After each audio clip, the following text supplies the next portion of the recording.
আসসালামু আলাইকুম রহমতুল্লাহ। অনেক দিনের ইচ্ছা ছিল কোয়েল পাখি পালন করব।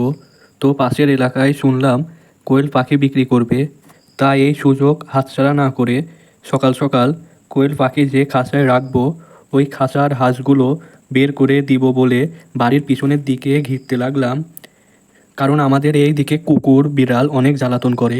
কুকুর বিড়াল যদি এসে হাঁসগুলোকে খেয়ে নিতে না পারে, তাই জন্য বাড়ির পিছনে দুই দিকে ভালোভাবে ঘিরে দিলাম। হাঁসগুলো কিনে এনে এই খাঁচায় রাখছি, আর এই প্রথম খাঁচা থেকে বের করলাম। মাশাল্লাহ, হাঁস মুরগিগুলো অনেক বড়ই হয়ে গেছে। মুরগিগুলোকে বাড়ির ভিতরে রেখে হাঁসগুলোকে বাইরে বের করে দিলাম। এখানে অনেক দিন ধরে হাঁস মুরগিগুলো রাখছি। এখানে নানা ধরনের ভাইরাস ব্যাকটেরিয়া থাকতে পারে, তাই এই জায়গাটা ভালোভাবে পরিষ্কার করে খাঁচাটা ধুয়ে দিলাম। রাতের বেলা গিয়ে কোয়েল পাখিগুলো নিয়ে আসলাম। খামার থেকে নিয়ে এসে পাখিগুলো যে খাবার খায় ছোটো ফিড এবং পরিষ্কার পানি দিয়ে দিলাম।